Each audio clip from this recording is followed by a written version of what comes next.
This video is all about the Reception Baseline Assessment. Information for this video has been sourced from the statutory government guidance found at the end of the revised EYFS framework. So what is the Reception Baseline Assessment? The Reception Baseline Assessment is a new statutory assessment for the EYFS. It's to be done in the first 6 weeks children start in reception and assesses children in mathematics, literacy and communication and language.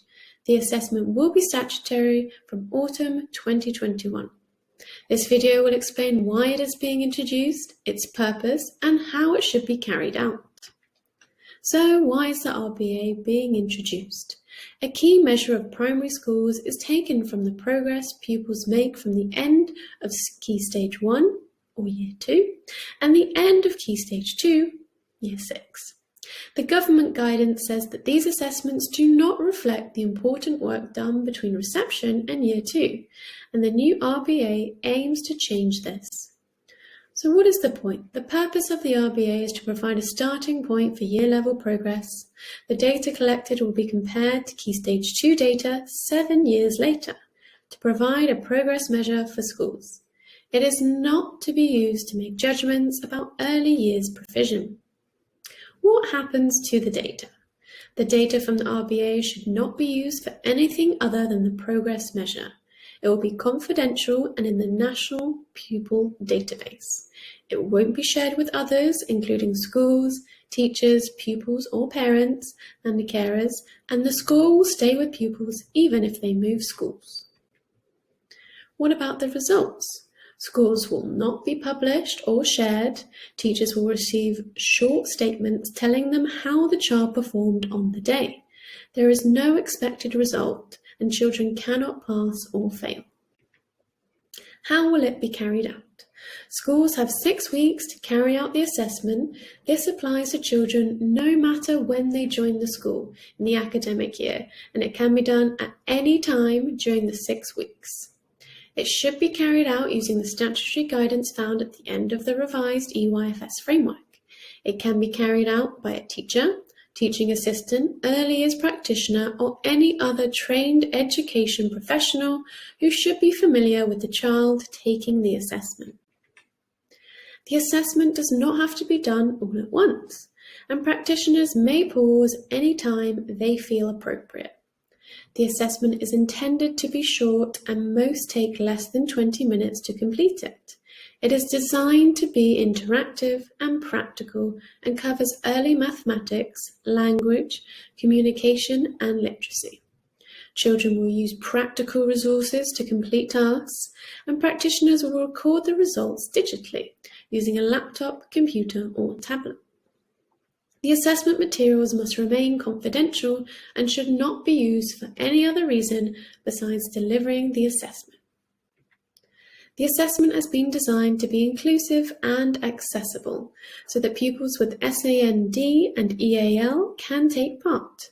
Modifications are available for any children with visual or hearing impairments, and other adaptations can be considered if needed. In rare cases, head teachers might consider the RBA inaccessible to a particular child, and they may not have to do it. Once the RBA is established, the existing Key Stage 1 statutory assessments will not have to be done. The assessment is in a task format with a number of activities for each task. The assessment has been carefully designed so that children will not be given too many activities that they are likely to be unsuccessful at. The content of the assessment is linked to the learning and development requirements in the EYFS, but because of the length of the assessment, not all areas can be assessed.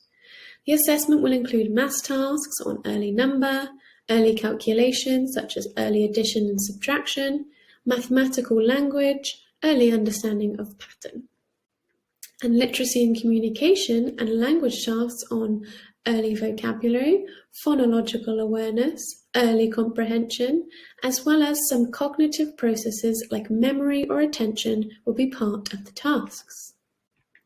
Children can respond to tasks through oral response, pointing or ordering and moving objects. Responses are recorded by a practitioner on an online scoring system, and the score will be automatically calculated.